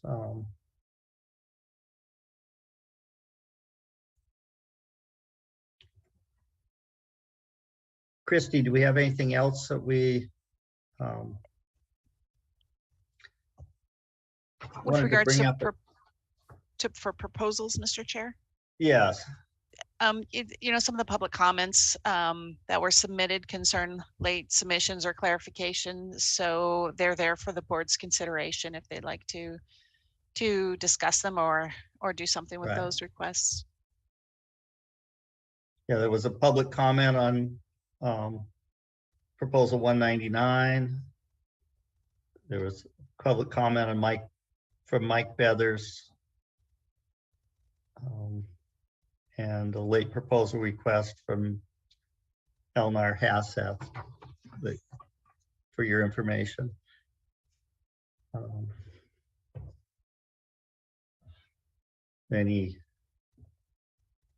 don't see anyone making any motions with regard to any of that. So the next item on our agenda is to discuss the duration of the meeting for the March 2023 board meeting in Soldotna. It was scheduled for 5 days, March 17th to 21st, but the number of proposals is much There's 134 proposals, excluding the ACRs that we took up today and the board generated proposal for a 5-day meeting. And the previous South Central region meeting addressed 96 proposals in 7 days. So Christy and I have discussed whether we should add a day to that meeting so we could have 6 days scheduled for that meeting. Wondering what the board, if the board has any comments on that. Al? Yeah, thank you, Mr. Chairman. I would agree adding a day. That lessens the burden on you of keeping us in the chairs as long as possible. Okay. And you know, this past year we moved fairly efficiently through our agenda. We also had some other issues going on, like people with COVID and et cetera. So, but I think adding a day up front to that, knowing that we are not going to be in as much of a hurry, might be a good idea. So do we have a motion to add a day? Mr. Chair, this is Stosh. I move to add an extra day to the March 2023 meeting in Soldotna. Second. Been moved and seconded. Is there an objection? With no objection, we'll add that extra day. Okay, Thank you, Mr. so Chairman. Go ahead. Sorry about that. I was just thanking you and the board for consenting to that, and the facility is available, so consider it done. Okay, thank you, Christy. Mm-hmm. So the next one, we want to talk about whether or not this past year, for the first time, we took remote testimony during board meetings. It actually worked fairly well, but it's not something that's been traditional. It's not there may not be a need for it at this point, and the process of it can create problems. So I'd like Christy to actually talk about what our options are and what the other regulatory board in the department is doing. Sure. Thank you, Mr. Chairman. I think I'll just describe how it worked yesterday, and that is that board support section posted on our website a registration for remote testimony for starting the late afternoons of the first, well, these were last year, they were longer meetings. So we actually did it we opened up slots for remote testimony for the afternoons of the first day of the meeting, which is Friday, and then Saturday and Sunday. It was a first come, first served basis. Folks had to register, enter their information, and click their preference on when they wanted to provide their testimony. We put some cautionary language out there, or some guidance to say that this is an opportunity for the board to hear diverse viewpoints. It wasn't an opportunity to hear the same comments on the same issue. So we were trying to avoid, all those slots being taken up on a single issue. So, and we didn't see that happen. I'm not sure if the language helped or not, but yeah, the intent is to try to get that remote testimony from different areas around the state, most likely, that are affected by the proposals you're considering. So it was a limited number of slots, first come, first serve. We started that remote testimony, I want to say like 3:30 or 4 o'clock. And then I think the board went through 6:30. I didn't think it ended up being too late. On the behind the scenes side of it, I have 2 people on board support section. They are actually calling the people who need to testify. So it is a little bit of work on our end, but it was workable. So we had the list of people who wanted to call remotely. We gave them some instructions prior to the meeting to let them know what they could expect. And then our board support staff member called the person, plugged them into Zoom, because we didn't want them to have access to the Zoom board meeting. Even though it was an in-person meeting, our virtual process was utilizing Zoom. So then we just patched them through to to the board, to the in-person board meeting so that the board members could listen to their testimony. I do not remember if the time slots were all filled. It seemed like we had a good turnout, but I don't know if that's what, if that answers your questions, Mr. Chairman, or if there's anything else I can address for you. No, I think we have a question of whether or not we should accept remote testimony at our board meetings in the future, and specifically for the Ketchikan meeting and the Soldotna meeting this year. And it's my feeling that we should allow department remote testimony because they can, and possibly even AC remote testimony, but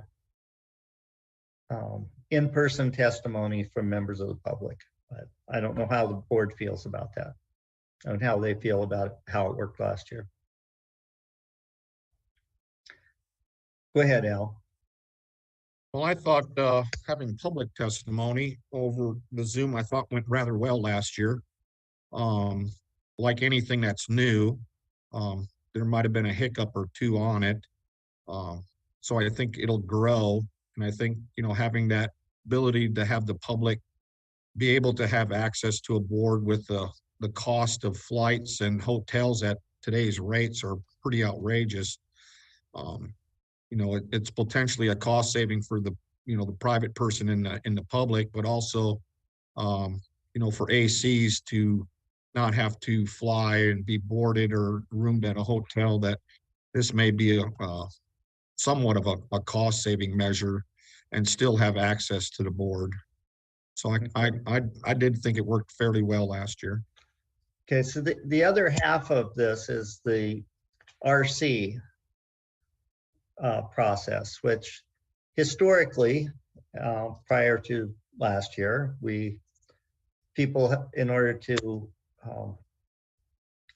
have a record copy, you know, testimony at the meeting or additional information for the board at the meeting, was required to bring 20 copies and give them physically to the person at the table.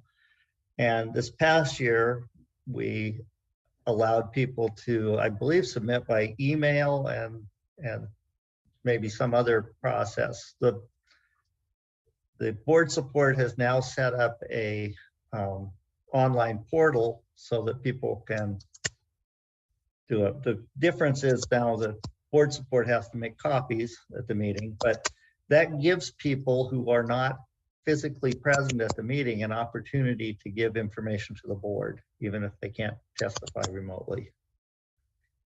So that fills some of that slot. Go ahead, Christy, you any comments on that? Yes, if I might add, it is a preferred system by board support staff with this new portal and process, because we feel it's a more streamlined process. Just dealing with a single copy, regardless if a person brings in 20 copies, oftentimes we're having to write the person's name on the copy or stamp it, or, you know, there's a lot of things to do with a 20 copy. So board support staff likes the new system with this portal. We deal with one copy, we enter it on the online portal, so staff will enter it during the meeting that way, but the listener could also enter it on the portal. It does require during the meeting, it requires a person to upload a comment. So it's not something that could be easily spammed where the board gets mass comments like an email. The email submission last year was kind of problematic with that regards. But yeah, so anyway, board support staff would like to give that a try this year. It reduces the burden on the public to bring the 20 copies. We do have to make copies of those RCs for the distribution, but oftentimes we still are making copies. And then sometimes, sometimes if we have to enter new information on the ACR, it's almost just a little quicker to do it electronically, print your 20 copies and be done with it, Mr. Chairman. Okay, thank you. Al, you have your hand up again? Yeah, thank you, Mr. Chairman. I'm just curious, maybe something to work on in the future is to eliminate making 20 copies, for all the board members and staff. If there was a way we could electronically, have that on a file right at the meeting. I don't, I'm not a computer guy to do that, but I think there might be a way that we could eliminate some of the paperwork and do more electronically on our tablets or PCs. We sure can, Mr. Chair. Okay, so if I could get back to the topic of remote testimony. My only concern with having, the concern with allowing remote testimony is that you can be overwhelmed. We might have an issue with, Denali wolves at some point, or Prince of Wales wolves, and everybody in the country wants to testify. And on the other hand, it is really good, especially I'm thinking of the Ketchikan meeting. Ketchikan in January is not always a good place to go to. It's not convenient, it's not inexpensive, and so we can have additional public. So I think the Board of Fish has decided not to do any remote testimony. Is that correct? A remote. Yes, Mr. Chairman, I forgot to address that. You'd asked that originally. The Board of Fisheries is not doing remote testimony. They didn't have a discussion about it for this cycle, but they are moving forward with not doing it. Okay. And I don't know how, I'm not hearing from any of the other board members how they're, go ahead, Lynn. Oh. Go ahead, Stosh, and then Lynn. Okay, thank you, Mr. Chair. I tried to chime in a little earlier, and but ironically, you almost said exactly what I was going to say. Initially we did this, allowed this just because of the COVID, and I believe most of us thought we'd revert back to the way it was. But with hearing from Ms. Tibbles and how it's actually benefiting them and helping them on their end, I kind of like it. But I am worried about loopholes, and like you said, like Denali wolf or Southeast wolves, or Denali buffer, some of these other really huge ones. And I'm also worried about later on someone figuring out some kind of loophole, or is there a possibility of us getting so much traction on this that we crash the website, or stuff like that worries me. And but right now with what I'm hearing, and as far as, a lot of these remote ACR people can't make it in due to weather. It's very common. And if they can call in, I think we were kind of doing that already. But I got mixed feelings right now, so I'll listen to other board members. Thank you, Mr. Chair. Okay, Lynn. Thank you, Mr. Chair. I kind of agree with you and Member Hoffman on some of the topics there. I believe if we allow it, I would say on a very limited basis, not provide hours of oral or online testimony, but just provide a small window for it, and with actually no guarantee that somebody would actually be able to testify with the amount of opportunity that's being presented. But like I said, for the ACs and stuff like that are traveling, it would be pretty daggone convenient for them to be able to do that and save a lot of money in the process. Thank you. Okay. So what do you think, James? Jake, I see your hand up, so I'm going to take up the rest of your time so that you can get your comment in. But so I like what Member Keogh just said, that I do think it needs to be limited. Member Hoffman and yourself, Mr. Chairman, made the great point that it'd be very easy to be overwhelmed by special interest groups or whoever that would like to, I guess, negatively impact the public process. But I do think it would be good to limit it. Obviously, we already have a process, I think, in place for folks in the room first. And then, if there's time permitting each day, to allow folks remotely to testify from there on a first come, first sign up basis type thing. So other than that, that's my comment. Okay, Jake. Hey, thanks, Mr. Chair. I think we kind of went through a crazy time, and during that crazy time, it was warranted that we did take remote testimony.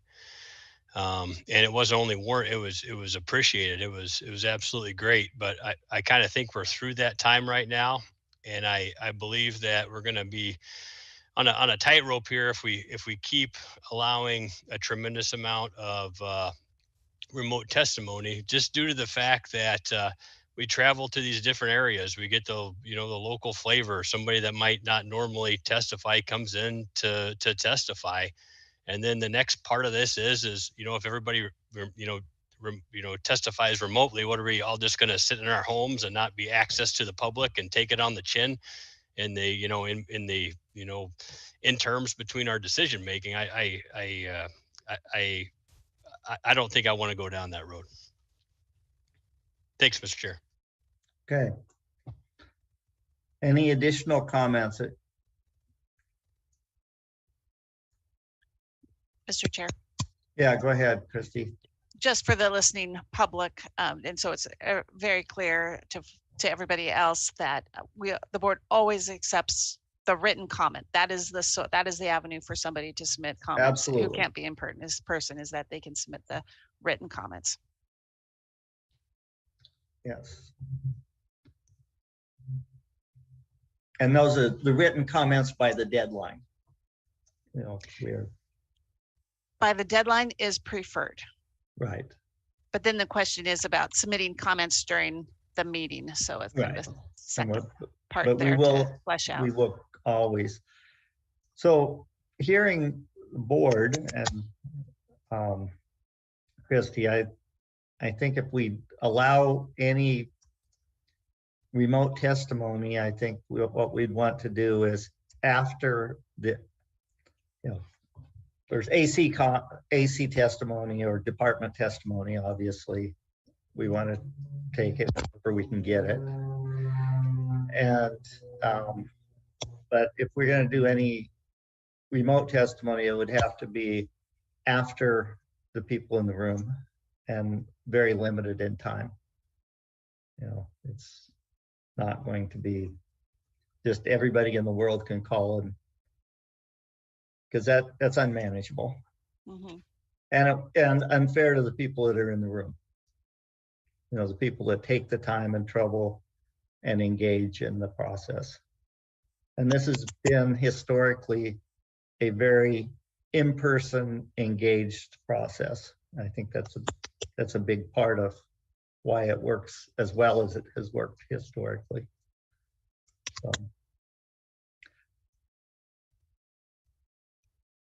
So do you need any additional direction at this point?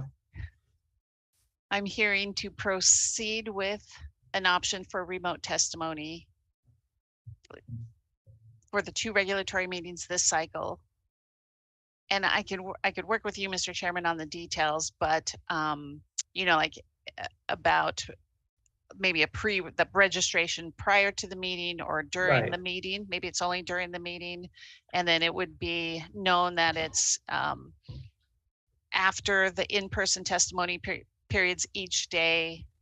So later in the day, like we did last year, or maybe 4:30, but again, depending on how many people are signed up in the room to testify. Right.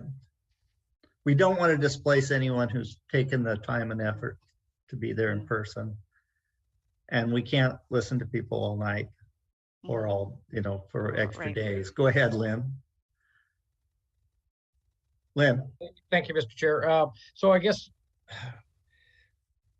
we want to set a time frame. I mean, an hour to allow public or oral or remote testimony for an hour, or is that enough? Or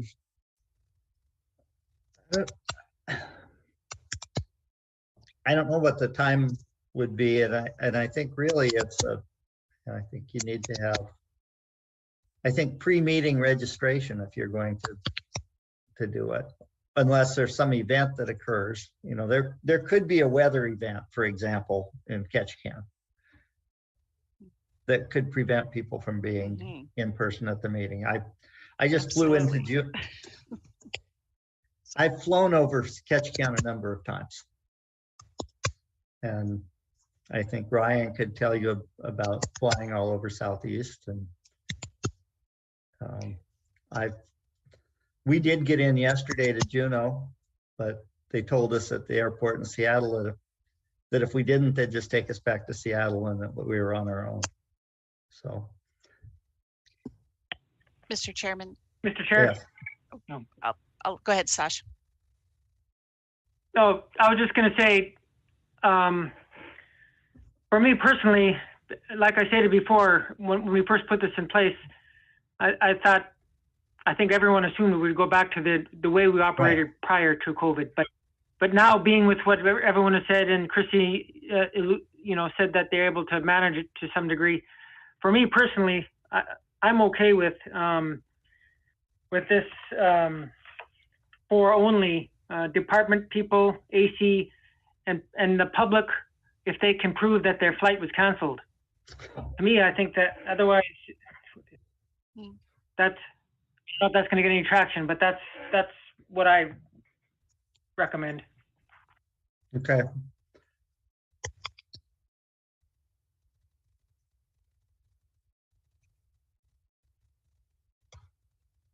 What do other people think about? And how they prove that their flights were canceled would probably open a whole can of worms as well. But right. Anyway, see what the other board members think.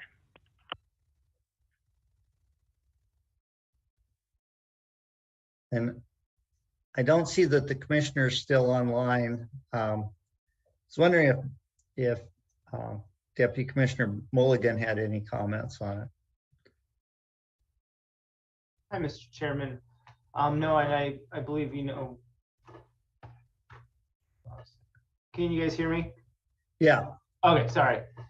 The commissioner knows that you guys have to kind of walk that tightrope of having active public participation, but still managing kind of the logistics surrounding it. It sounds like, you guys are coming to a conclusion similar to the Board of Fish, and I don't think he would find issue with that. As long as there's still robust participation as we've had typically. As most of you know, when a serious topic is taken up, we do get active participation despite being in person or otherwise. Thank you. So go ahead, Lynn. Thank you, Mr. Chair. Yeah, just for the record, hey, I totally support going back to the norm, but if we could limit it to just the department and ACs remotely testifying, the public still has the opportunity for written comments, on-time written comments, late written comments. There's still lots of opportunity to participate in the process. So, I could go with going right back to the norm of, the way it's been, or just limiting it to ACs and department testifying remotely on different things. So, I guess that's where I would lean, kind of like Member Hoffman was saying. Yeah. And I can agree with you on that. And I think we, especially if we're going to use a portal, an online portal where people can submit comments during the meeting, then being able to say it in person isn't as necessary. We do want people to be encouraged to be participating directly if possible. Go ahead, Ruth.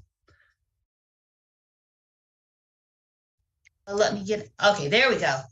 What I was thinking was that Ketchikan is kind of a little bit more difficult for people to get to. So possibly let people go ahead and call in when we're in Ketchikan, but when we're down in Soldotna, kind of keep it a lot more limited because it'll be easier for people to get down to Soldotna. Okay.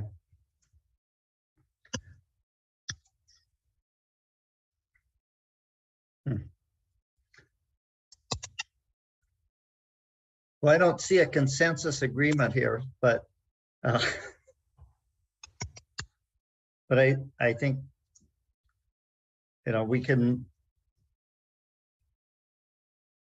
I think Christy and I can work out and if it's okay with the rest of you, we can work out a process that will work for these meetings and try to meet the needs of the department and the public as much as possible.